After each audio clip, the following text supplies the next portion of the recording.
ছাত্ৰ ছাত্ৰীসকল আজি অনুশীলনী 3.3 এই একৰ যি অংকখিনি আছে ইয়াত দুটা পদ্ধতি দিয়া আছে এটা পদ্ধতি হৈছে অপনয়ন পদ্ধতিৰে সমাধান কৰিব লাগে আৰু এটা প্ৰতিস্থাপন পদ্ধতিৰে সমাধান কৰিব লাগে গতিকে প্ৰথমতে মই অপনয়ন পদ্ধতিৰে কেনেকৈ সমাধান কৰে সেইখিনি দেখুৱাই আছো এতিয়া আমি অপনয়ন পদ্ধতিৰে সমাধান কৰিম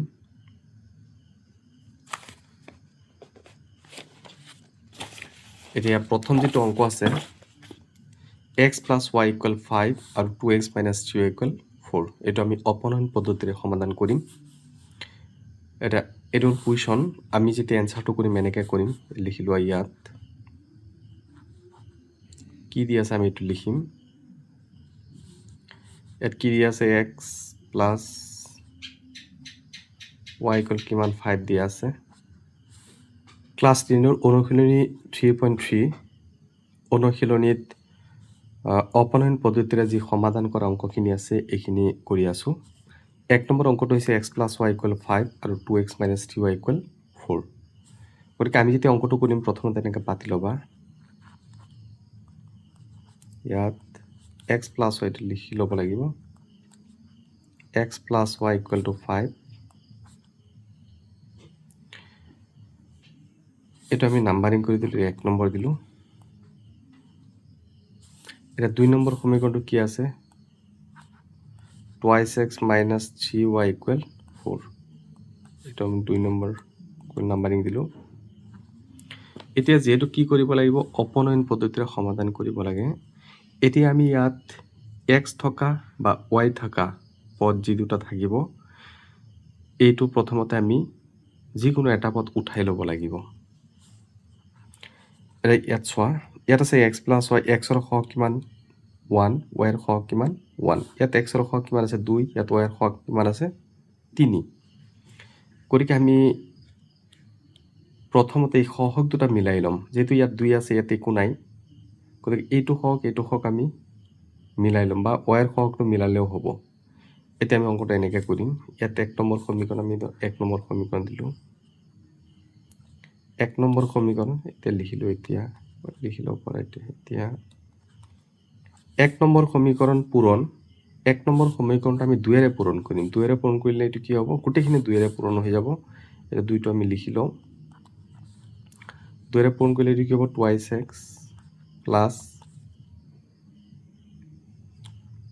x plus এটো কি হ'ব 2 এৰে পূৰণ কৰিলে 2y ইকুয়াল 2 এৰ লগত 5 পূৰণ কৰিলে কিমান 2 5 গুণ 10 এটো হৈ গ'ল তাৰ পিছত 2 নম্বৰ সমীকৰণ পূৰণ কিমান এটো 2 নম্বৰ সমীকৰণ তাৰ মানে ইয়াত যেটো হক থাকিব প্ৰথমতে আমি কি কৰিছো 1 নম্বৰ সমীকৰণ 2 এৰে পূৰণ কৰিছো এটা যেটো 2 নম্বৰ সমীকৰণ এটো কি হেৰে আমি পূৰণ কৰিম 1 এৰে পূৰণ কৰিম কাৰণ x ৰ হক কিমান আছে 1 আছে 1 আছে গতিকে আমি কি কৰিছো 1 নম্বৰ সমীকৰণটো এই যেটো সমীকৰণ আছে গোটেইখিনি এই 2 আছে 2 এৰে পূৰণ কৰিছো এটা 2 নম্বৰ সমীকৰণ যেটো আছে আমি 1 এৰে পূৰণ কৰিম 1 এৰে পূৰণ কৰিলে কি হ'ব এটো লিখি লোৱা 1 লিখি লোৱা এটা 2 নম্বৰ সমীকৰণটো যেতিয়া 1 এৰে পূৰণ কৰিম কি হ'ব এটোই হ'ব 1 2 গুণ 2 1 3 3 হ'ব এটো যেটো আছে এটো লিখি দিয়া twice x minus 3y equal 4 এটা আমি লিখি ললো আস্তানি দিয়া আস্তানি পেলা এতিয়া সোয়া আমাৰ এটো 2x এটো কি আছে 2x এই পদ দুটা একে হৈছে এতিয়া আমি কি কৰিম মাইনাস কৰি দিম এটো ধৰ আমি মাইনাস কৰি দিম নাম্বাৰিং দিব পাৰা নিদিলেও হ'ব এতিয়া আমি এটো কি কৰিম এটো মাইনাস কৰিম মাইনাস কৰিলে এটো লগত এটো গুচি যাব মাইনাস কৰাৰ সময়ত এটা কথা লক্ষ্য কৰিবা এই তলত যেটো চিন থাকিব চিনটো উল্টা ধৰিবা তাৰ এইটো প্লাস আছে কি ধৰিব লাগিব মাইনাস এটা minus 2x plus 2x cancel গল এটাটো মাইনাস 3 আছে এটো কি হৈ যাব মনে মনে কি হৈ যাব এটো মনে মনে ধৰিবা এটো প্লাসৰ হিসাব কৰিবা তামি প্লাস 2 প্লাস 3 তাৰ মানে কিমান হ'ল প্লাস 5y ইকুয়াল দা 10 ৰ পৰা 4 গুছি গল কিমান থাকিল 6 এটা y ৰ মানটো ওলাই দিও y ইকুয়াল টু কিমান হ'ব এই 6 টো ওপৰত থাকিব আৰু x y লগত 05 পূৰণ আছে এটো কোথায় যাব তলত গতিকে আমাৰ y ৰ মানটো ওলাই গল যেটো সমাধান কৰিব দিছা সমাধান কৰা মানে কি x আৰু y ৰ মান ওলাব লাগিব এতিয়া আমি কি পাইছোঁ ৱাইৰ মানটো পাই গ'লোঁ, ৱাইৰ মানটো ওলাই গ'ল। এতিয়া লিখা এতিয়া ৱাইৰ মান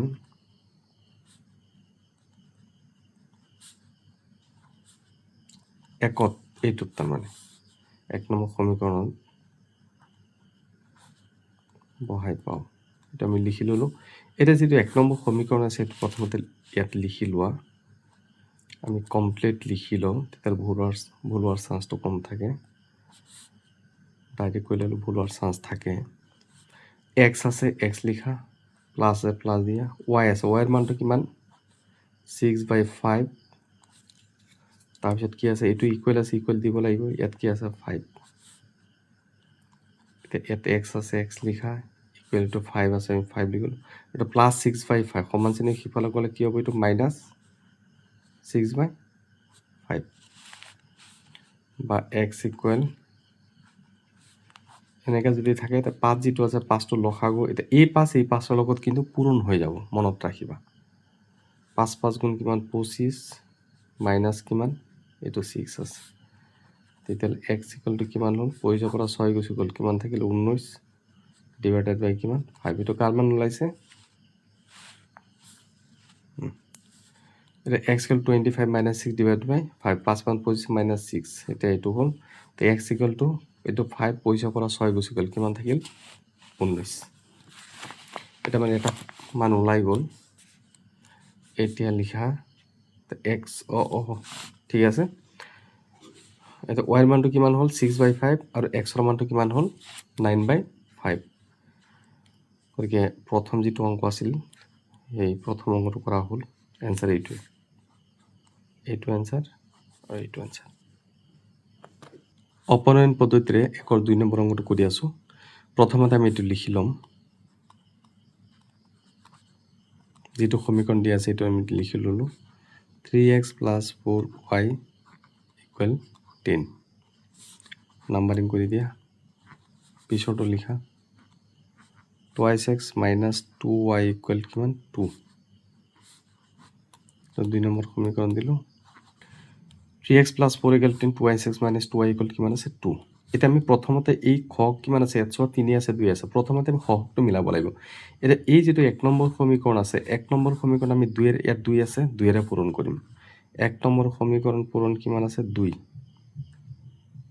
ইয়াত ইমপ্লাইজ দিয়া, 2ৰে পূৰণ কৰিলে কি হ'ব, এইটো 2 3 গুণ 6, 6x প্লাছ কি হ'ব 2 4 গুণ 8, y লগত আছে 2ৰ লগত 10 পূৰণ হ'ল, 2 10 গুণ কিমান 20। এতিয়া আমি কৰিম 2 নম্বৰ সমীকৰণ পূৰণ কিমান, এইটো 2 নম্বৰ সমীকৰণ 3ৰে পূৰণ কৰিম ইনটু 3। তেতিয়াহ'লে কি হ'ব, 2 নম্বৰটো যেতিয়া 3ৰে পূৰণ কৰিম, এইটো 2 নম্বৰ 3ৰে পূৰণ কৰিলে 3 দুগুণে 6x মাইনাছ মাইনাছ হ'ব 3 দুগুণে 6y ইকুৱেল কিমান হ'ল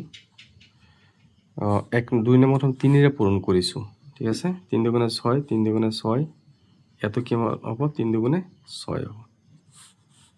এতিয়া মাইনাছ কৰি দিয়া, মাইনাছ কৰিলে এইটো গুচি যাব, মাইনাছ কি হৈ যাব, এইটো প্লাছ হৈ যাব। এতিয়া 8ৰ লগত 6টো প্লাছ হৈ যাব, এইটো মাইনাছ কৰিলে কি হয়, মাইনাছটো কি হৈ যায় প্লাছ কৰি। ইয়াতে কিন্তু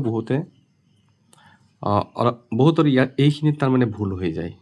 এইটো এনেকৈ হেৰি কৰিবা, যেতিয়া মাইনাছ কৰিবা এই চিন যিটো আছে গোটেইখিনি উল্টা ধৰিব লাগিব। তাৰমানে প্লাছ থাকিলে মাইনাছ, মাইনাছ থাকিলে প্লাছ ধৰিব লাগিব। এতিয়া মাইনাছ আছে, কি ধৰিম আমি প্লাছ ধৰিম।